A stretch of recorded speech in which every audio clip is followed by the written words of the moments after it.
Bonjour, mon nom est David Lahaye et vous regardez présentement TVR9, la télévision de la vallée du Richelieu, votre télévision locale.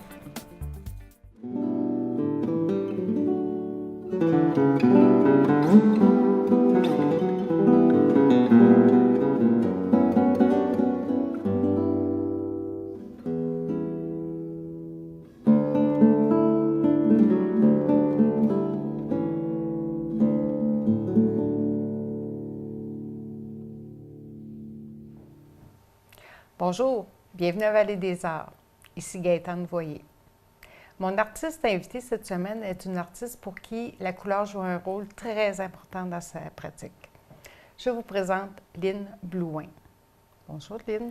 Bonjour Gaëtane. Merci d'être venue à Vallée des Arts. Bien, ça me fait plaisir. Merci de m'avoir invitée.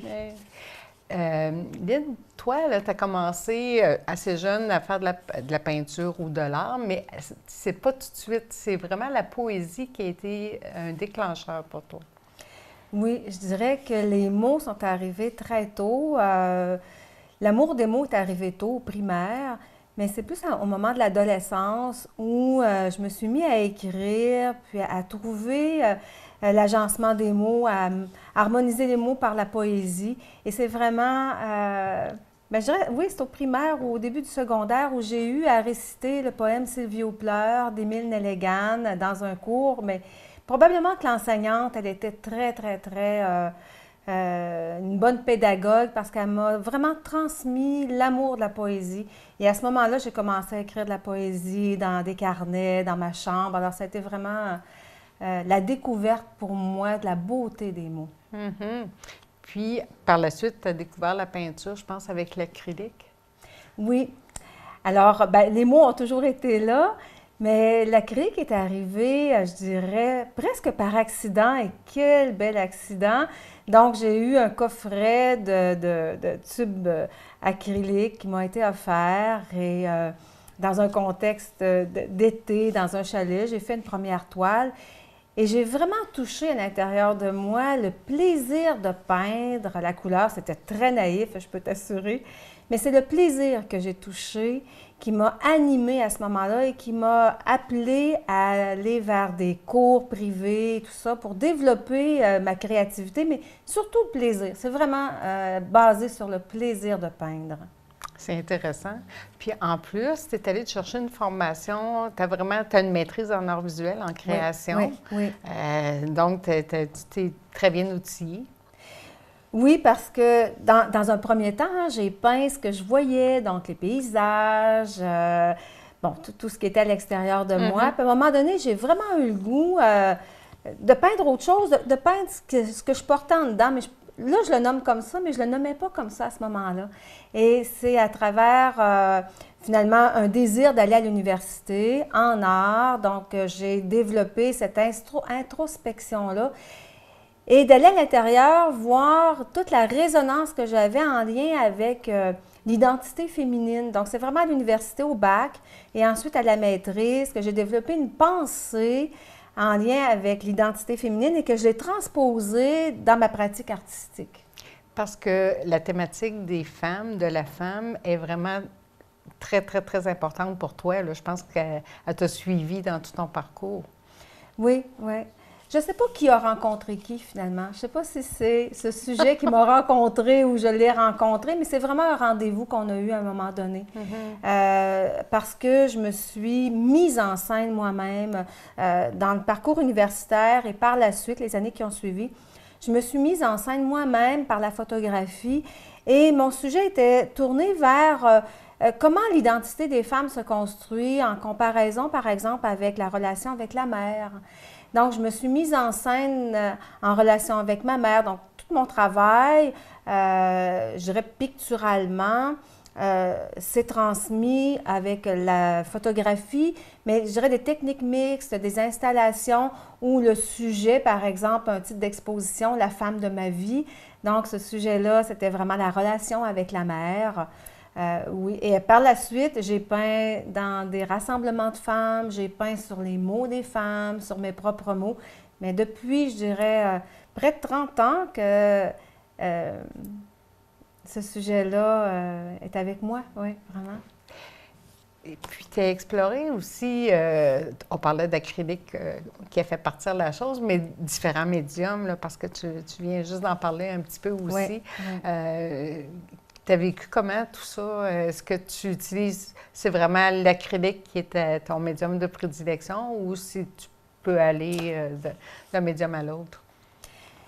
Disons que dans le parcours universitaire et dans les années qui ont suivi, j'ai allié les pastels à l'huile, la peinture, la photographie. Je n'étais pas une vraie photographe dans le sens où c'est une photographie pure, sans retouche et tout ça. Et je suis revenue à cet amour de la texture. Moi, la peinture qui sort du tube, dans son onctuosité, j'aime ça. J'ai un plaisir avec ça, dans les mélanges de couleurs. Donc, c'est vraiment basé sur le plaisir. Et je suis revenue à la peinture acrylique. Comme je suis une fille particulièrement énergique et que je travaille avec rapidité, ce médium-là me sert vraiment, vraiment bien. Même que j'accélère le séchage avec un séchoir à cheveux. Par ailleurs, je suis dans un retour d'utilisation des techniques mixtes où je vais non seulement utiliser le pastel à l'huile ou pastel sec avec l'acrylique, mais les mots juxtaposés, c'est-à-dire les mots et l'œuvre, tendent, en tout cas, ils m'appellent à l'intérieur, j'entends l'appel, de les réunir, mais dans un même tableau. Alors, c'est ce qui s'en vient, là. C'est vers ça, vers lequel... J'allais justement te poser la question, comme étant poète, est-ce que les mots, à un moment donné, apparaîtront pas dans tes œuvres? C'est, ben là, tu réponds à la question. C'est une bonne intuition. Puis, est-ce que tu t'exposes un petit peu partout? Tes œuvres, là, on peut te voir à différents endroits. Je pense à Drummondville. Je ne sais pas, là, où est-ce qu'on peut voir tes œuvres? À la galerie MP Trésor, c'est sûr, sur le site de la galerie, sur mon site également. J'ai différentes activités aussi qui s'en viennent. J'ai différents projets que pour l'instant, en allant sur mon site, c'est sûr que c'est une garantie pour me suivre. Mais j'ai différents projets en cours actuellement d'exposition. Dans le passé, j'ai exposé, je dirais, dans différents centres d'artistes un peu partout au Canada. Actuellement, là... donc, je suis en transition? Je ne dirais pas en transition, c'est comme en incubateur ou en gestation. Il y a quelque chose qui est en train d'émerger de différent, de neuf, qui est là présentement. Et c'est ça avec quoi je vais m'amener là, prochainement dans le monde. Alors, c'est des projets dont je n'ose pas parler présentement, mais en allant sur mon site, lineblouin.com, on a une garantie de me suivre. Ah, c'est intéressant. Puis, je te posais la question, les mots dans tes œuvres, mais il y a aussi... Tu publies aussi, tu vas probablement un album qui va sortir à un moment donné qu'on va pouvoir voir sur ton site web. Est-ce que c'est toi qui fais les dessins qui accompagnent tes poèmes ou si tu travailles avec quelqu'un d'autre? Mais en tout cas, ce qui est là en ce moment, c'est entièrement de moi. Et ma façon de faire les choses, c'est sûr que j'ai des poèmes que j'engrange depuis de nombreuses années. Quand je crée un tableau, j'ai l'impression, en tout cas, que je reçois un cadeau de ce qui est sur la toile. C'est comme je suis au service d'une image. Et pour remercier, j'écris un poème au tableau, comme si c'était une personne. Alors, j'ai de nombreux poèmes qui sont vraiment dédiés à des tableaux en particulier. Donc, alors, il y a l'œuvre qui arrive avant, le poème après, et des fois, c'est le contraire. Où je suis totalement inspirée, je peux me réveiller en pleine nuit, je dors avec un carnet, un crayon, parce que des fois, je me réveille en pleine nuit, puis il y a des mots qui s'en viennent, puis si je ne les mets pas sur papier, je ne dormirai pas de la nuit. Donc, j'écris le poème et après, je vais faire le tableau. Donc, mon écrit, c'est entièrement de moi, à la fois les images, que ce soit des pastels, des aquarelles, de l'acrylique ou du fusain. Donc, mots et images de Line Blouin. Ça va être le fun, ça, oui. de se procurer. Les couleurs. Tu es une fille de couleurs. Oui, oui. C'est incroyable, là. Peux-tu nous en parler? Pourquoi c'est si important la couleur dans ton œuvre? C'est la vitalité de la couleur, j'ai eu à l'apprivoiser. Ça m'a pris un certain temps à accepter que moi, j'aime ça quand c'est vif. Je peux me considérer comme une fille particulièrement vive et remplie de vitalité. Je pense que ça en témoigne dans ma peinture. Ma maison est colorée, mes murs sont colorés. Donc, c'est comme ça. Mais j'ai eu à apprivoiser ça, à accepter que moi, ma couleur, elle est là, elle est vive. Et le rouge, pour moi, ça a été la couleur la plus difficile à apprivoiser, à accueillir. Et maintenant, j'en porte. Donc, c'est une bonne nouvelle. C'est comme, bon, en même temps, une preuve que j'accepte mieux même ma propre vitalité, ma propre intensité. Et bon, on la retrouve aussi dans mes tableaux. Est-ce que tu donnes des ateliers? Est-ce que ça arrive que tu donnes des ateliers, peu importe en couleur, en peinture, l'art-thérapie aussi, je pense? Bien, en fait, je dirais pas art-thérapie parce que j'ose pas m'approprier ce terme-là qui appartient vraiment aux art-thérapeutes. Par ailleurs, je sais que dans ma façon à moi de peindre, je fais beaucoup d'introspection. Moi, mes tableaux, ils me parlent de moi. Puis quand je les offre au monde, bien, tant mieux si vous vous retrouvez avec ce tableau-là. Donc, oui, j'offre des ateliers et depuis 2006 que j'offre des ateliers. J'ai commencé, le déclencheur, c'est qu'il y avait une école tout près de chez moi qui accueillait des Colombiens. Et ces Colombiens-là, évidemment, ne parlaient ni français ni anglais. Ils parlaient colombien dans une petite municipalité où il n'y avait presque rien. Et j'ai eu l'intuition de créer une série d'ateliers avec les arts pour les aider à s'intégrer. Et ça, c'était en 2006. Et suite à cette expérience-là qui a été très fructueuse pour les jeunes et même pour moi, ça m'a enrichi énormément, j'ai développé différentes thématiques pour les adultes. Alors, depuis 2006, oui, j'offre des ateliers qui, je dirais, sont orientés vers un dialogue avec les images qu'on porte à l'intérieur de soi, aller trouver les messages qui sont là. Puis quand on met l'image sur un tableau, c'est comme si on était en relation avec soi-même. Puis là, on peut dialoguer avec nos images. Je ne sais pas si je suis claire quand je m'exprime comme ça. Puis si on veut voir si tu donnes des ateliers, on peut aller voir sur ton site web. Oui, bien sûr, bien sûr. C'est pas mal tout le temps qu'on a pour la première partie, Lynn. Oui. On revient tout à l'heure avec une de tes démonstrations. D'accord, merci. Restez avec nous.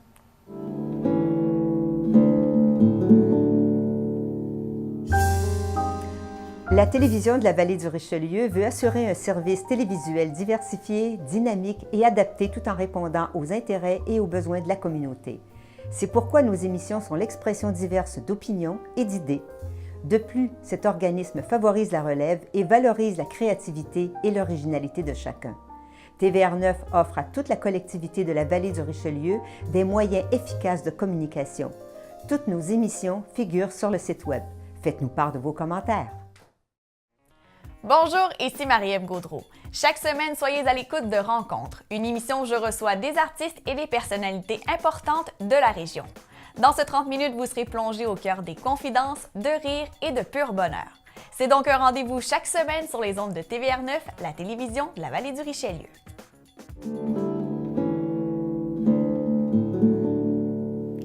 Nous sommes de retour avec Lynn Blouin. Lynn, on t'a recréé un petit atelier, mais je sais que tu as une petite routine, toi, quand tu entres dans ton atelier.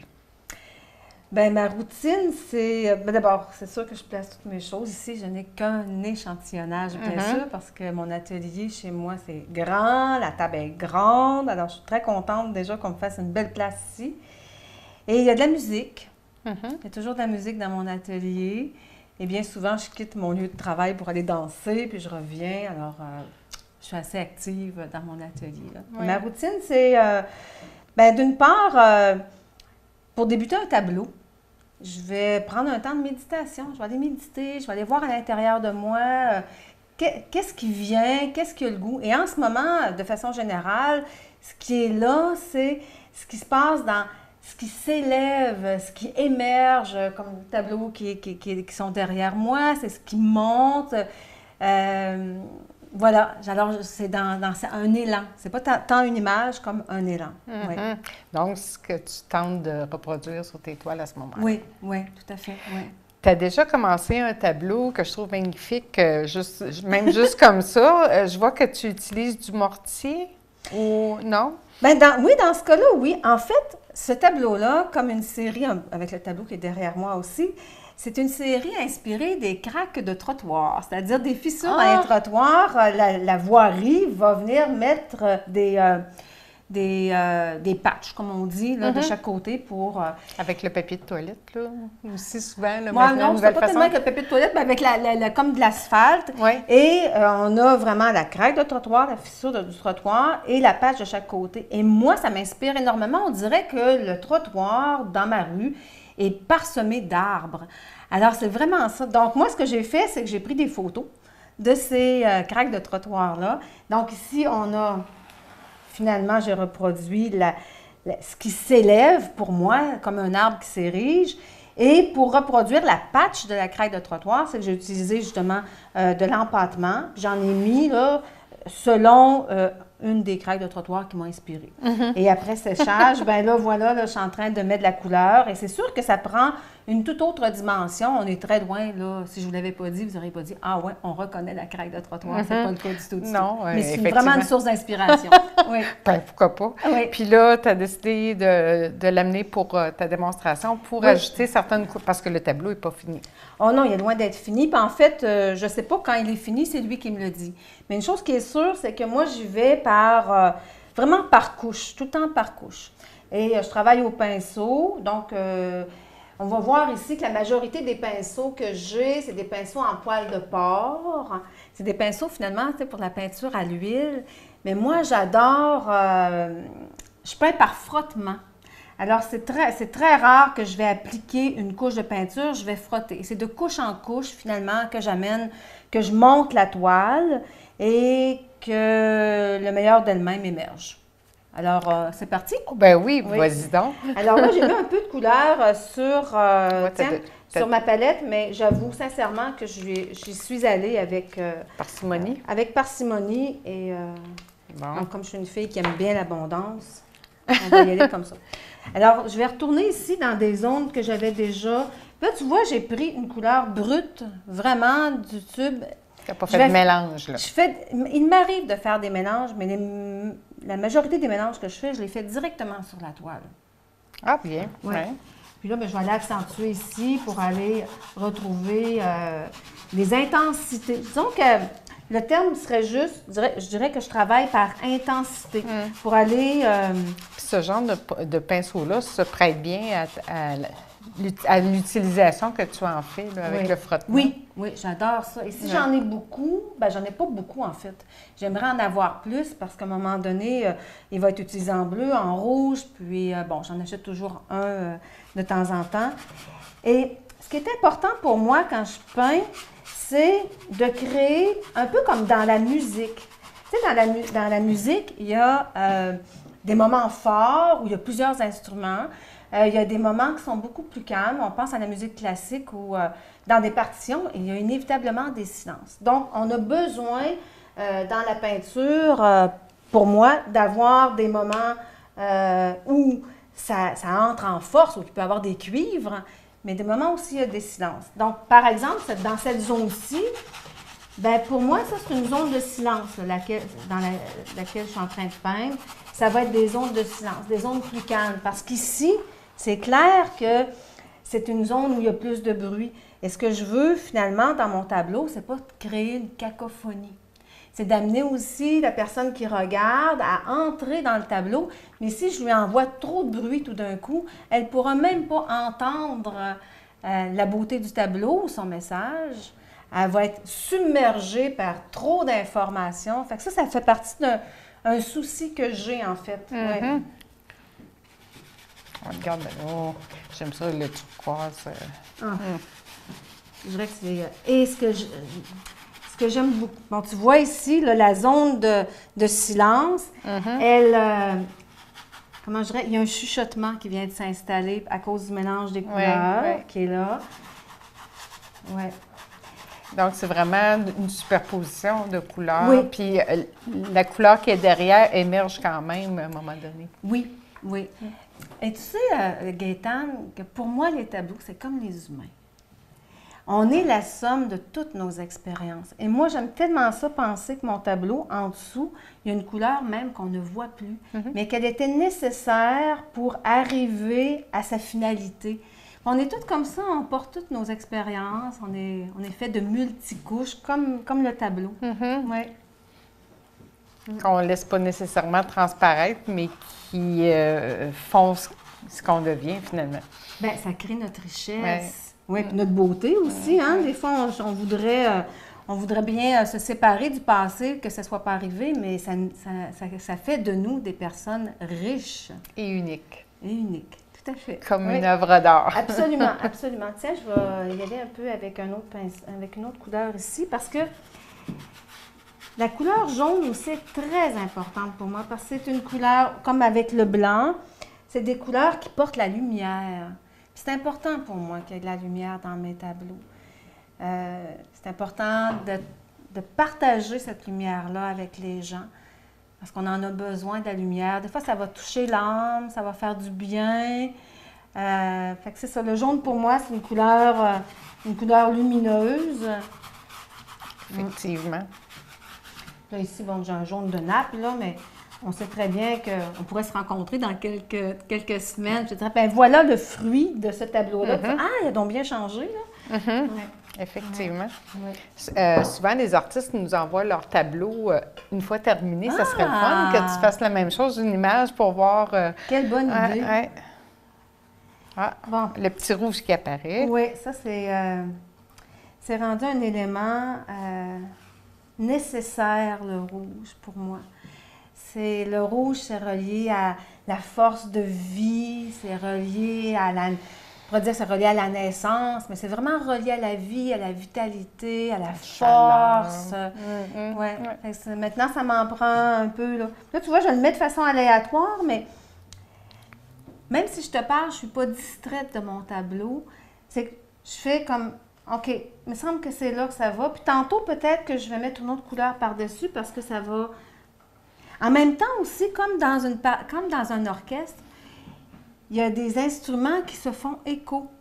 Les violons embarquent tout de suite après les cuivres. Il y a les percussions qui viennent à donner une intensité. Bien, la couleur, elle, dans le tableau, tant la forme que la couleur, ils ont leur écho. Fait que dans le fond, ce que je suis en train de faire devant toi, c'est essayer de voir comment ça résonne, là. Ici, cet instrument-là, le rouge, s'en va là. Si je lui fais un écho ici, qu'est-ce que ça donne? Puis là, je prends du recul, je vais installer mon tableau dans mon atelier, je le regarde, puis je dis « Oh, non, non, non, non, non. Il ne peut pas se répondre là. C'est pas là qu'il faut qu'il se réponde. On va lui donner une réponse ailleurs. Ou la réponse est trop forte. On va lui donner plus de subtilité. » Mais c'est probablement comme le compositeur avec sa partition qui va mettre ses notes, puis il va dire « Non, non, non, non, non. Ah oui, oui, oui, oui, oui. » Puis là... Effectivement. Oui, Ouais. oui. Puis qu'il y a avec l'acrylique, on peut retoucher. En tout cas, ça s'y prête bien. Oui. C'est sûr qu'en atelier, là, j'ai pas amené mon séchoir à cheveux, mais je travaille beaucoup avec le séchoir pour justement permettre cette superposition rapide-là, parce que j'ai pas le temps que ça sèche. Est-ce que tu travailles parfois plusieurs tableaux en même temps ou t'en prends un puis tu le... Non? Ça m'est arrivé, oui. Comme dans cette série-là, là, ça a plusieurs de front, oui, vraiment. Puis en même temps, quand ils sont plusieurs devant moi, c'est que... on peut dire qu'ils sont frères et sœurs, mais ils ont chacun leur personnalité. Puis c'est de voir comment... je ne pourrais pas appliquer cette couleur-là, par exemple, ici, sur chacun des tableaux, puis dire, ils sont tous dans le même environnement. Non, parce qu'ils n'ont pas besoin nécessairement de cet espace aqua-là dans le haut. L'autre, ça va peut-être être plus dans le bas, ou peut-être qu'il n'y aura pas d'aqua non plus. Là. Alors, c'est vraiment Chacun en termes a de sa personnalité. personnalité. Oui, vraiment, vraiment, vraiment. Oui, tout à fait. Oui. Puis pour toi, on sait que le plus important, c'est vraiment de t'amuser dans ton atelier. Oh que oui. Oui, oui. Ce qui fait que Tu as l'air, juste même ici, tu as l'air de t'amuser beaucoup. Ah, ben oui! C'est sûr. Oui, puis dans mon atelier, ce que j'aime beaucoup, c'est ça, c'est la musique. C'est la présence de la musique. Donc, c'est beaucoup... ça peut être toutes sortes de musique, hein. Ça peut être des fois du classique, du contemporain, du rap. Fait que, tu sais, j'aime bien... ça me nourrit. Ouais, ça me nourrit vraiment, vraiment, vraiment. Puis là, tu rentres dans ton univers à ce moment-là. Oui, comme ça, par exemple. Il arrive toutes sortes de choses dans ce genre-là, mais ça, c'est normal. J'aime bien aussi... tu t'en vas avec le blanc par-dessus. Des fois, je reviens aussi avec... ça. Ne jamais faire cela. Retourner dans le pot avec le pinceau sans l'avoir lavé. Mais pour les fins d'exercice. Mais là, tu es encore dans le blanc. Tu n'as pas pris un pinceau de bleu. Non, mais j'étais allée dans ma zone. Oui, c'est ça. Ouais. Mais tu as des chances que la zone est séchée un petit peu. Oui. Bien, merci beaucoup, Lynn, d'être venue. C'est déjà tout le temps qu'on a. Merci d'être passée à l'émission. Puis j'espère qu'on va se revoir bientôt. C'était super intéressant. Tu as été généreuse. Merci beaucoup de m'avoir invitée. C'est un plaisir, vraiment, d'avoir passé ce moment-là avec toi.